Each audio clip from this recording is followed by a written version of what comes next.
Praise the Lord friends. இன்றைக்கி நம்ம தியானிக்கக்கூடிய வசனம் 2 கொரிந்தியர் 9:10. விதைக்கிறவனுக்கு விதையையும் புசிக்கிறதற்கு ஆகாரத்தையும் அளிக்கிறவர் உங்களுக்கு விதையை அளித்து அதை பெருக பண்ணி உங்கள் நீதியின் விளைச்சலை வர்த்திக்க செய்வார்.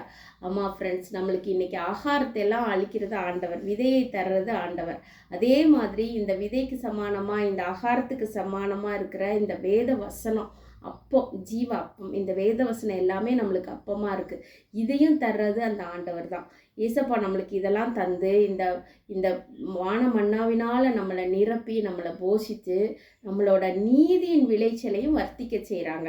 நிஜமாலே நம்ம எல்லாருக்கும் உதவியாக இருக்கும்போது நம்மளுக்கு நீதியின் விளைச்சல் வர்த்திக்கப்படுது. அதே சமயத்தில் கர்த்தருடைய வசனங்களை நம்ம பிறரிடத்துல பகிர்ந்து கொள்ளும் பொழுது, அதே மாதிரி இந்த நீதியின் இந்த வேத வசனத்தின்படி நம்ம வாழும்போது நம்மளுடைய நீதியின் விளைச்சல் வர்த்திக்கப்படும் ஃப்ரெண்ட்ஸ்.